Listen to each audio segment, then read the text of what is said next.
Hello and welcome to regular guide. इस lecture में हम देखेंगे सेल कैरेक्टरिस्टिक्स। सेल कैरेक्टरिस्टिक्स क्या होता है? एक सेल डिफरेंट टाइप के डेटा के साथ डिफरेंट टाइप का बिहेव करता है, उसी को हम बोलते हैं सेल कैरेक्टरिस्टिक्स। तो चलिए हम देखते हैं। जैसे आप देखो, हम यहाँ पे कोई भी टेक्स्ट वैल्यू इनपुट करते हैं। हम यहाँ पे लिखते हैं A B C D E, ठीक है। और यहाँ पे हम कोई न्यूमेरिक वैल्यू इनपुट करते हैं 9 8 7 6 5। तो अब देखो हुआ क्या है कि जब हमने टेक्स्ट वैल्यू इनपुट किया तो वह हमारे सेल में लेफ्ट साइड को चला गया। तो अब देखो ए बी सी डी जो भी हमने लिखा है वो आप देखो हमारे सेल के लेफ्ट साइड में है। और इसी तरीके से जब हमने न्यूमेरिक वैल्यू इनपुट किया है तो वह हमारे सेल के राइट साइड में आ गया।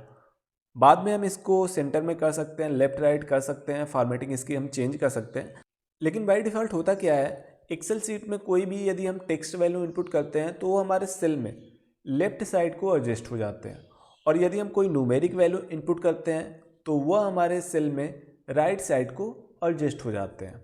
अब यह समझना क्यों इंपॉर्टेंट है, होता क्या है कि कभी कभी हम कोई न्यूमेरिक वैल्यू इनपुट करते हैं और एक्सेल उसे क्या करता है कि एज ए टेक्स्ट ट्रीट करता है। बाय द वे फॉर्मेटिंग में कोई एरर हो या तो हमने कुछ गलत एंट्री की हो या तो जिस भी वजह से कभी कभी होता क्या है कि कुछ न्यूमेरिक वैल्यू को एक्सेल या तो बेसिकली होता कब है, जब हम कोई डेटा कहीं दूसरे सोर्स से कॉपी करके पेस्ट करते हैं तो एक्सेल उनको टेक्स्ट ट्रीट करता है और वह हमारे सेल में लेफ्ट साइड को एडजस्ट हो जाते हैं।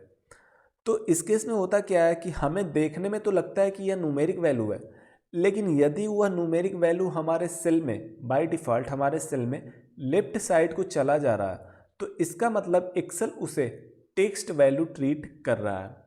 और जब उसे टेक्स्ट वैल्यू ट्रीट कर रहा है तो वहाँ पे हम कोई फंक्शन या फार्मूला अप्लाई नहीं कर पाएंगे, वह वर्क नहीं करेगा, वह हमें एरर देगा।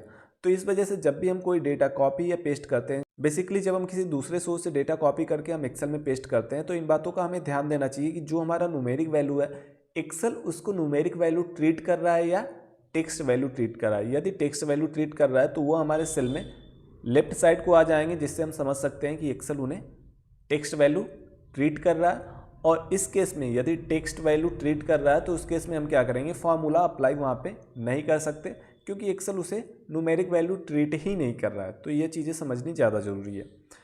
तो जब भी हम टेक्स्ट वैल्यू इनपुट करते हैं वो हमारे सेल में लेफ्ट को चला जाता है, जब भी हम न्यूमेरिक वैल्यू इनपुट करते हैं वो हमारे सेल में राइट को चला जाता है। और यदि हम कोई बुलियन एक्सप्रेशन जैसे ट्रू और फॉल्स लिखते हैं, जैसे हम यहाँ पे लिखते हैं ट्रू, तो देखने में तो यह टेक्स्ट लगता है, लेकिन यदि हम एंटर करें तो आप ये देखो यह सेंटर में आ गया और खुद से कैपिटल में भी हो गया। ऐसे ही हम यहाँ पे फॉल्स लिखते हैं तो आप देखो यह सेंटर में आ गया। तो 3 कैरेक्टरिस्टिक्स होते हैं। एक्सेल में कोई टेक्स्ट वैल्यू हम इनपुट करते हैं वह हमारे सेल में लेफ्ट को चले जाते हैं, कोई न्यूमेरिक वैल्यू इनपुट करते हैं वह हमारे सेल में राइट को चले जाते हैं, और यदि हम बुलियन एक्सप्रेशन इनपुट करते हैं तो वह हमारे सेल में सेंटर में एडजस्ट हो जाते हैं। इस लेक्चर के लिए इतना ही। Thank you.